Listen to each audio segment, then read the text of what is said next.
Salut à tous et à toutes, je suis Morning, comment allez-vous? Moi j'ai très bien. Aujourd'hui on se retrouve sur une vidéo sur Dragon Ball Super.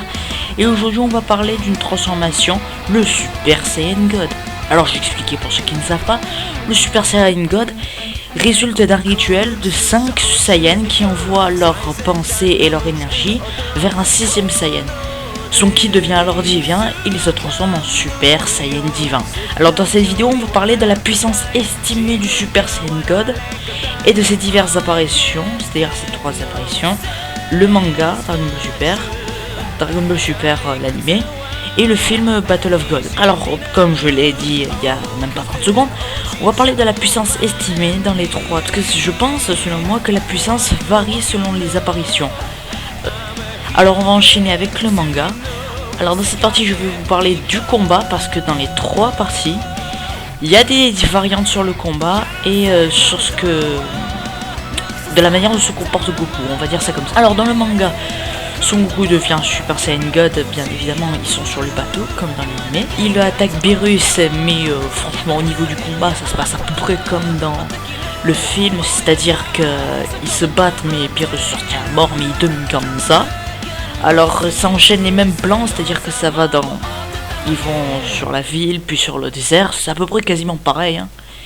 Après ils montent dans l'espace et Beerus prépare une attaque boule de feu, si on peut dire ça comme ça. Qui me fait étrangement penser à l'attaque de Zamasu Fusion qu'il envoie sur Goku. Et sur Vegeta et Trunks. Et à ce moment-là, Son Goku nous sort qu'il n'a pas utilisé tous ses pouvoirs de Super Saiyan God, nous sort un Super Kamehameha en Super Saiyan God et détruit la boule de feu de Beerus. Je vous dis cette fois pour cette apparition parce qu'en fait on n'a pas grand chose à dire. Ça, on va dire ça, c'est la version de base quoi. Après on va enchaîner sur...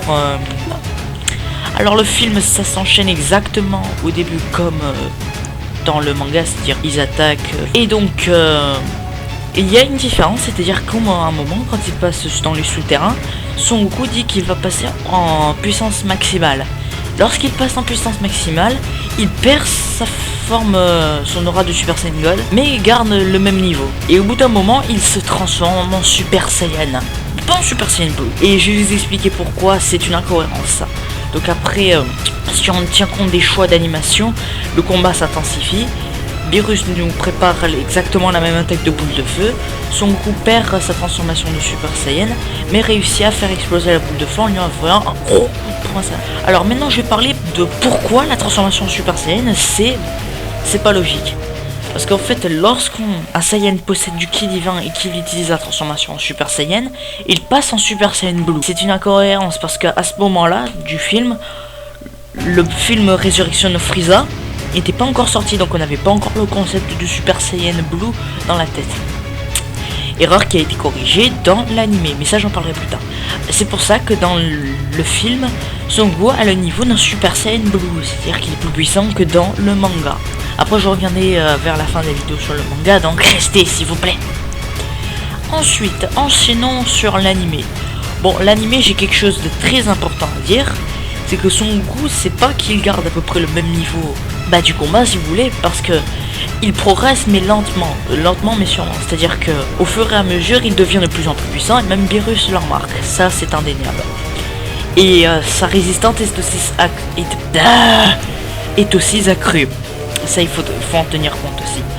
Alors comme dans le film, Son Goku perd son aura de Super Saiyan God, mais est directement en Super Saiyan et pas en Super Saiyan Blue. C'est qui règle l'incohérence parce que voilà, c'est ce que j'ai expliqué tout à l'heure. Par conséquent, si on tient compte aussi des qualités d'animation, le combat s'intensifie. Beerus nous envoie à peu près la même attaque et Son Goku perd son aura de Super Saiyan mais réussit quand même à faire exploser la boule en lui donnant encore un gros coup de poing. C'est exactement la même chose sauf sur les transformations. Bon voilà, je vous ai dit, mais je vais vous parler maintenant des puissances que l'on trouve dans les 3 apparitions. Alors quand les choses soient bien claires, j'ai parlé du manga. À peu près, moi je pense que la puissance de Son Goku en Super Saiyan God dans le manga n'est pas aussi élevée qu'on croit en fait. Si on en tient compte au début du combat, Beerus bloque ses attaques, mais vraiment au début, je dis, il bloque ses attaques comme si il se battait contre Son Goku en Super Saiyan 3 en fait. C'est-à-dire qu'au début, Son Goku n'a vraiment pas un niveau exceptionnel quoi. Après il gagne vraiment en puissance et je pense qu'il peut avoir à peu près le même niveau, même plus voire, que lorsqu'il affronte Freezer, mais qu'il se transforme pas en Super Saiyan Blue. D'ailleurs, je me demande si dans le film Résurrection Frieza, on aurait une version de Son Goku en Super Saiyan God qui affronte Frieza. Ça, je me demande. Ça peut exister, qui sait. Mais peut-être qu'il... Ouais, voilà. Enfin, bref. Maintenant, dans le film, pas grand-chose à dire, sinon que la puissance est à peu près équivalente à celle d'un Super Saiyan Blue. Mais alors, dans l'animé... Dans l'animé, Son Goku a vraiment une puissance vraiment faible au début. Et sa puissance augmente qu'à partir qu'il monte dans l'espace. Voire même sa puissance est tellement faible que je pense que son Gogeta en Super Saiyan, parce qu'il est un Super Saiyan dans le film, peut le battre, enfin, équivaut à une même puissance.